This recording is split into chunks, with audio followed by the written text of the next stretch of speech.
মানে সব খারাপের মাঝখানে ওই ভালো যে অন্যায় যে সহে এবং অন্যায় যে করে দুজনেই কিন্তু একইভাবে অপরাধী। আমার মনে হয় সব কজন হাজব্যান্ডদের এরকম করা উচিত যে বউ যদি কোনো ভালো কাজের সাথে লিপ্ত থাকে সেই ক্ষেত্রে হাজব্যান্ডদের পাশে দাঁড়ানোটা ভীষণভাবে দরকার। বাবা মাদের কি বলবো, অনুরোধ করব যে বাড়িতে মেয়ে যদি জন্মায় প্যারালালি একটা কি বলবো মানে এই মানে সেলফ ডিফেন্সের কোনো না কোনো একটা আর্ট তাকে শিখিয়ে রাখা, সেটা মার্শাল আর্ট হতে পারে বা অন্য কিছু হতে পারে, কিন্তু সে যাতে স্বাবলম্বী হয় নাম্বার ওয়ান, আর সেকেন্ডলি হচ্ছে সে যাতে বেসিক সেলফ ডিফেন্সটা নিজের করতে পারে।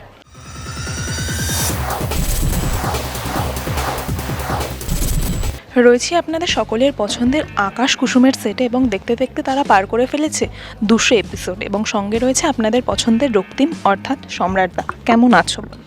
ভীষণ ভালো আছি, এবং চারিদিকে পরিস্থিতি যা খুব একটা ভালো থাকার মতো অবস্থায় নেই।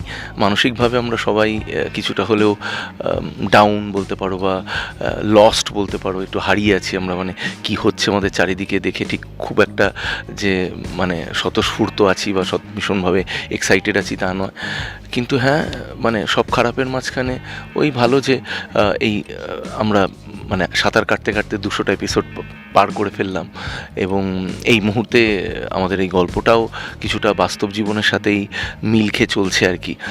এই মুহূর্তে যদি গল্প দেখা হয় তখন দেখা যাবে যে এই মুহূর্তে যা চলছে সমাজে বা এই মুহূর্তে যে হট নিউজ যেটাকে নিয়ে আমাদের ভীষণ চর্চা, সেই ধরনেরই একটা গল্প আমাদের সিরিয়ালেও চলছে আর কি, যেখানে ডালি আর কি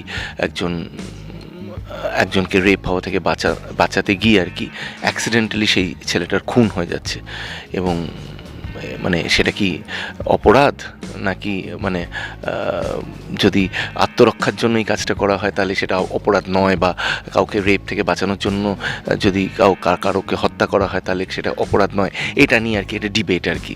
এবং এইভাবে গল্পটা এগোচ্ছে, খুব ইন্টারেস্টিং মোড় আসছে সামনেই, একটা খুব ইন্টারেস্টিং মোড়ও আসছে একদমই। এবং রক্তিমের কি মনে হয় এটা ঠিক না ভুল? মানে এই যে একজনকে ধর্ষণের অপরাধে একজনকে খুন করে দেওয়া, এটা রক্তিমের কি মনে হয় ঠিক না ভুল? দেখো মানে এই পরিস্থিতিটা যেটা, এটা এই সিরিয়ালের যে পরিস্থিতি সেখানে হচ্ছে যে মানে ছেলেটি আর কি অ্যাটেম্প টু রেপ করছিল, এমন সময় ডালি এসে আর কি বাঁচাতে গিয়ে আর কি ঘটনাটা ঘটে। তো first of all accidental death is not at all a murder, number one. Number two হচ্ছে যে যদি কারো শ্লীলতাহানি বাঁচাতে গিয়ে যদি এরকম কোনো অ্যাক্সিডেন্টাল ঘটনা ঘটে, ডেফিনেটলি সেটা cannot be called a murder. এটা আর হচ্ছে মানে আমি যেটা সবসময় বলি যে মেয়েদের যেমন ছেলেদের ভদ্র হতে শিখতে হবে, বেসিক ম্যানার্সগুলো জানতে হবে, বেসিক সোশ্যাল এটিকেটসগুলো জানতে হবে, ঠিক তেমনই মেয়েদেরও একটু সাবধান থাকতে হবে, নিজেদের সেলফ ডিফেন্সের ব্যাপারে একটুখানি সচেতন থাকতে হবে। মেয়েদেরকে শুধু সুইমিং না শিখিয়ে বা শুধু নাচ না শিখিয়ে তার সাথে যদি মার্শাল আর্টস কিছু শেখানো যায়, এইগুলো আমি বাবা মাদের কি বলবো অনুরোধ করব যে বাড়িতে মেয়ে যদি জন্মায় প্যারালালি একটা কি বলবো মানে এই মানে সেলফ ডিফেন্সের কোনো না কোনো একটা আর্ট তাকে শিখিয়ে রাখা, সেটা মার্শাল আর্ট হতে পারে বা অন্য কিছু হতে পারে, কিন্তু সে যাতে স্বাবলম্বী হয় নাম্বার ওয়ান, আর সেকেন্ডলি হচ্ছে সে যাতে বেসিক সেলফ ডিফেন্সটা নিজের করতে পারে। এবং আকাশ কুসুম তো একটা প্রতিবাদের জায়গা গড়ে তুলছে, মানে সেটাকে তুমি কতটা সমর্থন করো? মানে এটা তো একটা প্রতিবাদী বলা যেতে পারে যে একই ধরনের ঘটনা ঘটছে এবং সেটা তুলে ধরছে আকাশ কুসুম দর্শকদের সামনে। দেখো এই ঘটনাটা খুবই কাকতালীয়, কারণ এটা ঠিক মানে প্ল্যান্ড নয় যে মানে আমরা ওই ঘটনাটা দেখে যেই ঘটনাটা লেখা হয়েছে তা নয়, প্ল্যান্ড নয়, এটা গল্পের মধ্যেই ছিল, কিন্তু অদ্ভুতভাবে আর কি কাকতালীয়ভাবে মানে সত্যিকারের সিচুয়েশনের সাথে এই ঘটনাটা ম্যাচ করে গেছে। কিন্তু মানে আমি যদি আলাদাভাবে ধরি, মানে আমি যদি এখন যে আমরা সামাজিক বিপর্যস্ততার মাঝখান দিয়ে যাচ্ছি সেটাকে যদি আলাদাভাবে ধরি, আর সিরিয়ালের গল্পটাকে যদি আলাদাভাবে ধরি, যে ইয়েস মানে বিরোধ করা দরকার, প্রতিবাদ তো করা দরকার, এবং যেখানেই ভুল হচ্ছে, খালি এই ঘটনা নয়, যে কোনো জায়গায় যেখানে ভুল হচ্ছে, মানে অন্যায় যে সহে এবং অন্যায় যে করে, দুজনেই কিন্তু একইভাবে অপরাধী। তো তাই জন্য আমরা যারা আর কি মুখ বন্ধ করে থাকবো তারাও কিন্তু আমরা ভুল করছি অ্যাকচুয়ালি। তো তাই জন্য মানে আমরা অপরাধী আর কি, পার্ট অফ দ্য অপরাধী টিম আর কি এটা। তো এখানে ডালি আর কি খুব সুন্দর করে দেখাচ্ছে যে প্রতিবাদ করছে, এবং তার হাজব্যান্ড আর কি তার পাশে একেবারে একটা পিলারের মতো দাঁড়িয়েছে, যাতে কোনোভাবে সে একা না পড়ে যায় আর কি। আমার মনে হয় সব কজন হাজব্যান্ডদেরই এরকম করা উচিত যে বউ যদি কোনো ভালো কাজের সাথে লিপ্ত থাকে সেই ক্ষেত্রে হাজব্যান্ডদের পাশে দাঁড়ানোটা ভীষণভাবে দরকার। এবং দেখতে দেখতে 200 পর্ব পেরিয়ে গেল, এটাকে কতটা এনজয় করছো বা ভালো লাগছে? দেখো, it's a wonderful production house. Acropolis entertainment কত বড় প্রোডাকশন হাউস সেটার আলাদা করে পরিচয় দেওয়ার দরকার নেই। It's a wonderful production house. তার সাথে সাথে we have got a wonderful director Sayan, খুব ভালো ডিরেক্টর একজন। তারই সাথে সাথে I've got a wonderful co artist কথা চক্রবর্তী ওরফে ডালি, খুবই ভালো মেয়ে। এবং তার সাথে আমাদের যে বাকি যারা ক্যারেক্টার্স আছে এখানে, ইন্দ্রনীল আছে, শাওন আছে, বুলবুলি আছে, এরকম যারা রেগুলার অ্যাক্টার্স যারা থাকে একটা সিরিয়ালে, প্রত্যেকটি মানুষই ভীষণ মানে কি বলবো মানে ঝামেলা ফ্রি, কোনো পলিটিক্স ফ্রি। তো তার জন্য কি হচ্ছে যে আমরা হই হুল্লোড় করে শুটিংটা করি, হই হুল্লোড় করে বাড়ি চলে যাই, এরকম মানে মানে আমার মনেই হচ্ছে না যে আমি তো দেখো আমি সব সিরিয়ালেই জেনারেলি প্যারালাল লিড করে অভ্যস্ত, মানে আমি ঠিক মানে এই কন্ট্রাক্টে আবদ্ধ হয়ে সেই সকাল 9টার থেকে রাত 10টা অবধি থাকা, এই প্র্যাকটিসটা আমার খুব একটা নেই।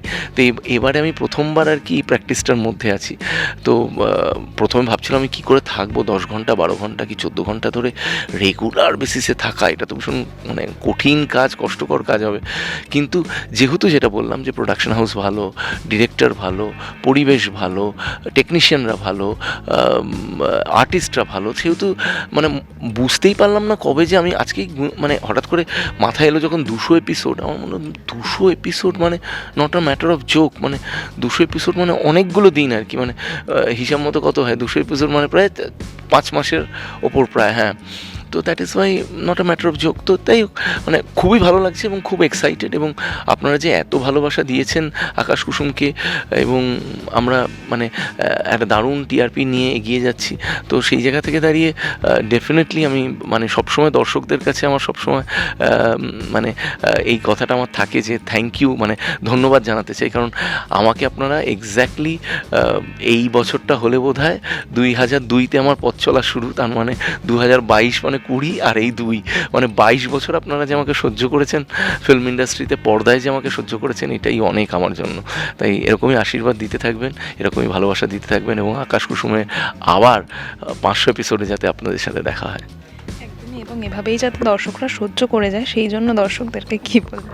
দর্শকদের বলবো যে ভালো থাকবেন, সাবধানে থাকবেন, এবং সামনেই পুজো, কিন্তু পুজো হওয়ার আগে আমাদের জানতে হবে যে দেবীকে আমরা সবসময় পুজো করি, কিন্তু বাড়ির দেবী, পাশের বাড়ির দেবী বা আমাদের আশেপাশে যেসব দেবীরা আছে তাদেরকেও কিন্তু সমানভাবে কিন্তু সম্মান করতে হবে, সমানভাবে তাদের যত্ন নিতে হবে। কারণ নারী শক্তি এমন একটা শক্তি, যদি নারী না থাকে সমাজে এবং নারীদের যদি অসম্মান করা হয়, সেই সমাজের অবক্ষয় নিশ্চিত। তাই আমাদের সবাইকে একেবারে কী বলবো মানে একেবারে এক হয়ে আর কি প্রতিজ্ঞা করতে হবে যে এরম ঘটনা যাতে আর জীবনে না ঘটে, কোথাও, খালি পশ্চিমবাংলায় নয়, কোথাও ভারতবর্ষ বা পৃথিবীর কোথাও না ঘটে। টলিউড ফোকাস কলকাতা চ্যানেলটি আপনাদের ভালো লেগে থাকলে লাইক করুন, সাবস্ক্রাইব করুন এবং আপনাদের পছন্দের ভিডিওটি অবশ্যই শেয়ার করুন। Tollywood focus Kolkata.